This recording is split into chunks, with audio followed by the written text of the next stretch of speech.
Hola a todos, vamos a empezar con los acordes de Knocking on Heaven's Door.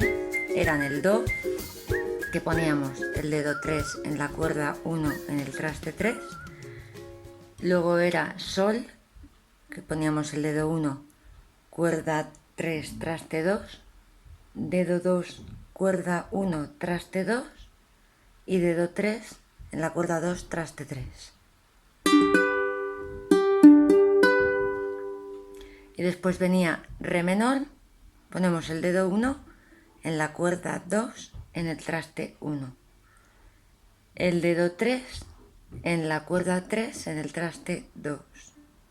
Y el dedo 2 en la cuerda 4 en el traste 2. Vale, luego volvemos a Do, a Sol y Fa, que es dedo 1, traste 1, cuerda 2 y dedo 2, traste 2 en la cuerda 4. El Fa y el Re menor son iguales, quitando un dedo. Es simplemente para el Re menor ponemos el dedo 3 y para el Fa lo quitamos. Entonces Re menor, y si levantas el dedo 3 es Fa.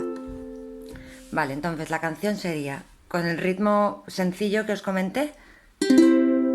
Mama, take this nuts from me.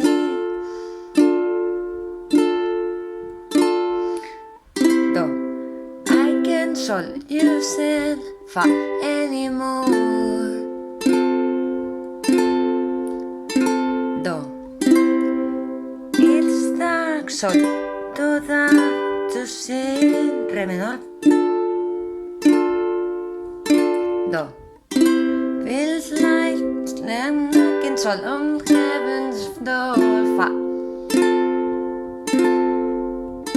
Y el otro ritmo que os comenté, que es ya un poco más elaborado. Mama, take this much from me.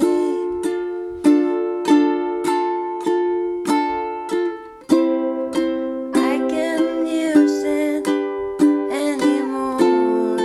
Realmente estamos haciendo prácticamente lo mismo. Lo que pasa es que antes íbamos solo para abajo y ahora al volver a subir para volver a tocar hacia abajo, ese retorno de la mano lo aprovechamos también para pulsar las cuerdas hacia arriba.